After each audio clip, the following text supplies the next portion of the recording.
Oke, teman-teman, bismillahirrahmanirrahim. Assalamualaikum warahmatullahi wabarakatuh. Selamat datang para penikmat pecinta CCTV horor dimanapun kalian berada. Oke, geng, di kesempatan malam hari ini, gue mendatangi sebuah lokasi, teman-teman, yaitu kuburan, geng ya, lokasi tempat pemakaman umum gitu, geng ya. Nah, di sini gue tertarik nih, teman-teman.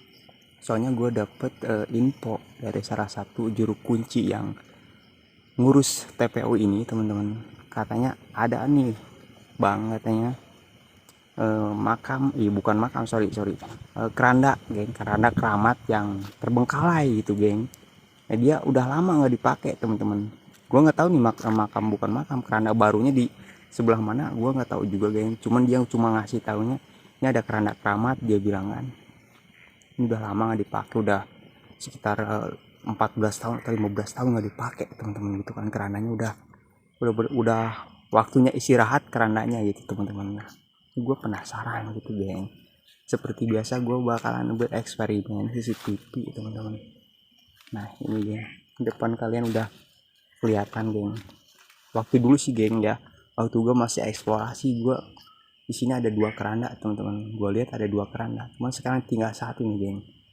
Ini asli gue merinding banget, sumpah. Wah, soalnya sekeliling semuanya kuburan semua, teman-teman. Kalian bisa lihat sendiri, wah, itu ke atas lebih, itu lukanya kata kalau ke atas lebih gila lagi, geng, lebih serem lagi, sumpah. Wah, cuman tujuan gue kesini buat bereksperimen di area keranda ini, teman-teman ya. Menarik juga, wah. Ya, sebentar, wah, lu perasaan kayak ada yang ngeliatin dari sebelah sana, wah. Bodoh amat, mungkin halu, teman-teman.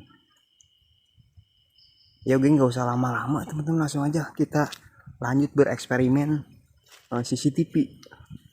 Dan jarak tembaknya, sudut pandangnya kita ke arah keranda ini, teman-teman ya. Oke, geng, yuk, bismillahirrahmanirrahim.